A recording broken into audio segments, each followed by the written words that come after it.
Tadinya itu bayar listrik tiap bulan itu gampang karena dapat jatah uang dari saudara, dari dia yang punya uang lebih tadi, tetangga saudaranya itu pun akhirnya merasa bingung, bulan ini saya bayar listrik dari mana? Istrinya yang tadinya hatinya tenang akhirnya mikir, lah ini kalau suami saya meninggal dunia, saya ini jadi janda, hidupnya bagaimana? Masih hidup aja susah, nggak ada tinggalannya. Istrinya hatinya suntuk, sumpek, gak tenang gitu ya. Maka pindahnya dia dari bisnis yang seperti itu, bisnis yang halal, bisnis yang tidak melalaikan sholat, ya sholatnya dia jalan, dia sholat, puasa Ramadan, dia puasa Ramadan, ya dia zikir habis sholat, ya zikir habis sholat.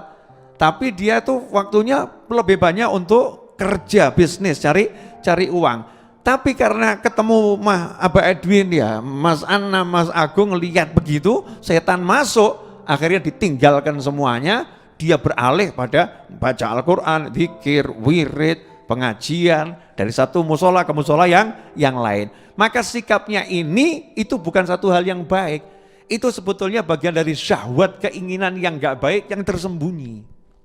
Itu hawa nafsu gitu loh, hawa nafsu. Itu bukan mulia, tampaknya kan mulia jadi orang yang ngaji, zikir, wirid. Bukan, itu justru jelek. Kenapa? Karena dia sudah ditempatkan Allah, tugasmu ini ngurusin orang-orang yang gak punya duit. Tugasmu nyarikan orang-orang yang punya duit, ibadahmu ya itu. Ya memang ya ibadah yang seperti itu beda loh sama orang yang kita ngaji nangis gitu kan ya. Orang kalau ngedem duit kan biasanya gak nangis ya. Sama mesem. Ketemu sama rekan bisnis kan biasanya ya ketawa. Lah ini sementara yang di musola zikir nangis, ya zikir nangis. Ya ini memang beda, bentuknya enggak sama. Tetapi justru yang bisnis tadi jauh lebih mulia. Sebagaimana diceritakan di zaman Khalifah Umar bin Khattab radhiyallahu anhu, beliau ini kan suka keliling. Bahasa zaman no-nya belusuan. Ya, Sayyidina Umar bin Khattab radhiyallahu anhu itu suka belusukan. Nih mungkin pemirsa yang suka ngoreksi bahasa Inggris saya ya. Zaman no, bukan no bib, now, iya. Lawang saya ini orang Solo yang bahasa Jawa lebih saya suka. Iya, Inggrisnya Inggris gak cetok begini. Iya, enggak cetok. Ikhwani rahimakumullah. Sayyidina Umar bin Khattab radhiyallahu anhu itu belusukan dulu. Nah, di antaranya juga belusukan ke masjid di jam-jam orang kerja. Jam-jam orang waktu duha itu orang kan pada ke pasar kerja, yang di kebun ya di kebun, yang di pasar di pasar. Sayyidina Umar bin Khattab radhiyallahu anhu coba ngecek masjid. Dilihat di masjid, ya maklum yang umurnya udah 60 tahun ke atas itu ya. Pada di masjid semua zikir wirid, memang makomnya persiapan bukan menjemput, persiapan menerima tamu. Malaikat Israel alaihissalam, jadi udah disiapin itu dengan banyak zikir, banyak doa, umurnya 60 tahun lebih. Umurnya umat Nabi SAW kan 60 sampai 70 tahun seperti itu. Nah, ternyata di situ ada anak muda. Lagi zikir, lagi sholat gitu kan, ngaji. Maka ditanya sama Sayyidina Umar bin Khattab radhiyallahu anhu. Hei anak muda, kenapa kamu kok di sini? Kok enggak kerja, enggak ke pasar, enggak ke kebun? Kenapa kamu di sini? Jawabannya ibadah, zikir sama Allah Ta'ala. Lah, yang jamin kehidupanmu siapa? Kamu untuk makan dirimu ini, kamu ini kerjanya apa untuk penghidupan sehari-hari? Dijawab, enggak kerja. Lah yang jamin siapa? Ada saudara kandung saya, itu yang dia memenuhi hajat-hajat saya, kebutuhan saya, dia yang suplai. Dia yang kerja, dia yang jamin saya. Maka kata Khalifah Umar bin Khattab radhiyallahu anhu, "Idzan akhuk a'bad minka." Kalau begitu, saudara kandungmu itu lebih ahli ibadah daripada kamu. Jadi dipuji sama Sayyidina Umar bin Khattab justru yang kerja, anak muda kok. Ya, dia anak muda, tapi kenapa dia enggak bekerja, sibuk zikir wirid. Nah, ini Sayyidina Umar menilai anak muda yang kerja tapi dengan cara yang baik, yang halal dan semua digunakan untuk bantu saudaranya seperti itu, ini jauh lebih baik. Meskipun enggak dikatakan ini jelek, karena zikir, doa, wirid itu juga baik, tetapi enggak pas makomnya. Makomnya enggak pas. Nah, ini contoh dalam kehidupan sehari-hari. Nah, mudah-mudahan pemirsa yang setelah mendengar uraian saya ini, yang ahli bisnis, ahli bantu pesantren, ahli bantu orang sakit, ahli bantu keluarga yang membutuhkan, ya kerabat membutuhkan, ahli bantu tetangga, akan lebih semangat untuk cari duitnya, cari duit yang banyak. Tapi caranya yang halal, caranya yang bagus, dan tidak melalaikan dari sholat, tidak melalaikan dari zikir. Kan ya tetap zikir, tetap sholat gitu ya. Tapi karena bakatnya di bisnis, maksimalkan bisnismu.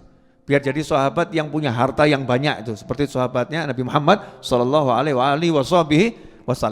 Ikhwani rahimakumullah. Nah sementara kelompok yang kedua, ini tadi kelompok yang pertama, ahli bisnis. Kelompok yang kedua adalah orang yang dia itu hidupnya sebaliknya.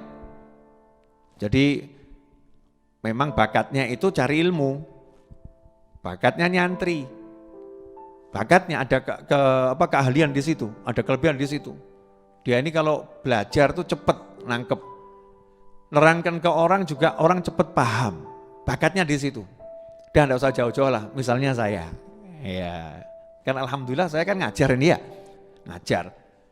Hidup saya ya pagi siang sore yang diurusi adalah ngajar, yang diurusi belajar, ngajar, belajar, ngajar. Nah kok kebetulan saya ketemu satu pebisnis. Dia buka toko di pasar ini, di mall ini, di kota ini, sekian banyak. Bisnis tadi kelihatan nyumbang sana, nyumbang sini, bantu sana, bantu sini. Akhirnya saya tertarik. Wah, ngajar terus gini dapat duitnya kapan ini? Nggak bisa saya begini nih. Saya kerja sih saya kerja, tapi nggak maksimal kerjanya, cuman minim. Cari dan nyebar ilmunya yang maksimal. Sementara orang itu dia cari duitnya itu kenceng. Ya cari duitnya kan kenceng ini. Wah saya tak kurangilah jam ngajarnya. Cukup ngajarnya sebulan sekali. Ya selebihnya saya mau kerja. Saya mau cari duit. Biar nanti saya punya uang banyak. Ya saya bisa bantu orang seperti dia. Ini baik atau enggak baik? Kelihatannya baik. Kelihatannya baik. Tapi sebetulnya itu adalah merosot pangkatnya. Karena tadinya semangatnya itu tinggi untuk mencari ilmu, ngajar ilmu. Ini kan semangat yang mulia, semangat yang tinggi.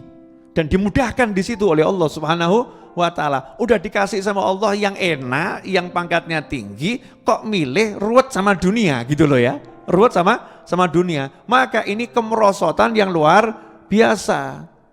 Kemerosotan yang luar biasa dari semangat yang tinggi, semangat yang mulia.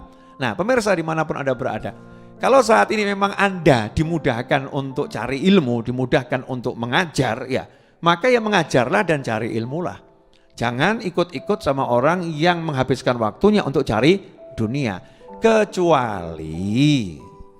Kecuali memang Anda itu bukan di situ posnya, bakatnya bukan di situ ya. Tugasnya bukan di situ. Silahkan seperti pebisnis tadi cari dua sebanyak mungkin. Ikhwani rahimakumullah. Nah, dengan mengetahui dua hal ini, kelompok pebisnis, kelompok yang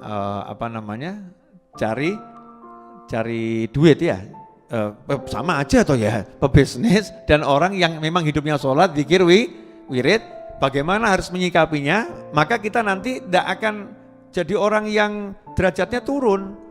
Gak jadi orang yang menuruti hawa nafsu, karena udah paham, oh saya ini ternyata memang harus kerja loh, istri saya modelnya ya begitu, kalau gak dikasih duit 10 juta itu hatinya was-was kok ya, hatinya was-was, kalau gak disiapkan warisan 1M itu kok kelihatannya ya hatinya was-was ya, saya harus kerja cari duit banyak. Karena kalau dia sampai nanti hatinya itu was-was, ragu kepada rezeki, berarti meragukan Allah yang maha memberi rezeki. Maka nanti istri saya ini akan jadi orang yang jelek di pandangan Allah Subhanahu wa ta'ala, karena meragukan Allah ta'ala.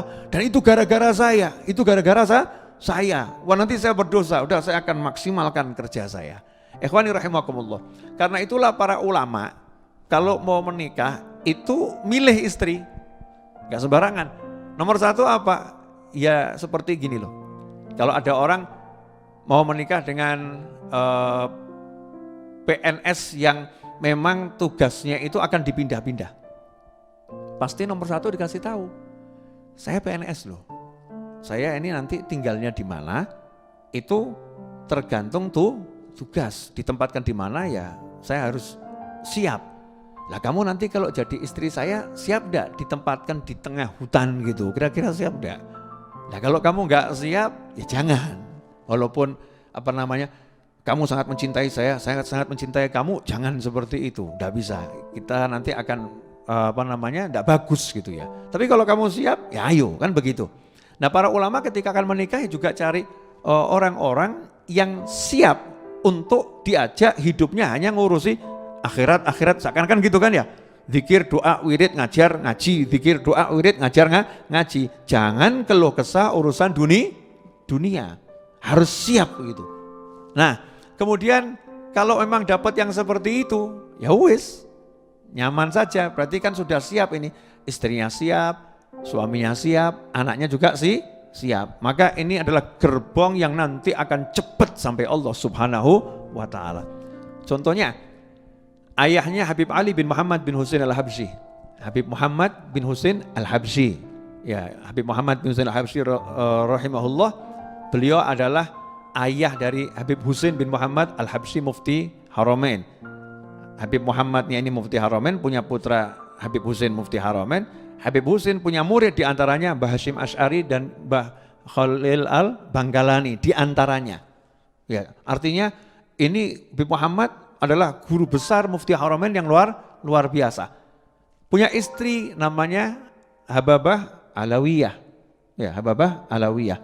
Ini Hababah Alawiyah ini ketika suaminya diperintah gurunya, kamu dakwah ke sana, ya, dan istrinya disuruh ngurus anak di rumah, ya enggak protes. Lanjutkan, silakan berangkat. Ya silakan berangkat karena memang siap. Jadi istrinya seorang ulama, sehingga ulamanya bisa tajrid betul-betul dia tidak ngurusin bisnis, nggak ngurusin apa, yang diurusin adalah dakwahnya, cari ilmunya, ngajarnya, karena istrinya sudah menggugurkan kewajibannya. Untuk yang satu itu aku tidak menuntut apa-apa. Kita semua berjuang di jalan Allah Subhanahu wa ta'ala. Seperti yang terjadi pada Nabi Ibrahim alaihissalam beserta istrinya. Ketika Nabi Ibrahim bawa Nabi Ismail ya beserta istrinya untuk ke tanah yang belum ada penghuninya, yang gersangnya luar biasa. Maka di situ istrinya kan ya nyantai-nyantai saja loh, ditinggal bersama bayi ya, anak kecil ya yang baru bisa nangis di tengah padang Sahara yang gersang, yang panasnya luar biasa, isinya bebatuan, nggak ada air, nggak ada kehidupan, nggak ada manusia di sana, nggak ada yang nemenin. Istrinya nggak mengatakan bagaimana ini, kami kok ditinggal di sini, enggak.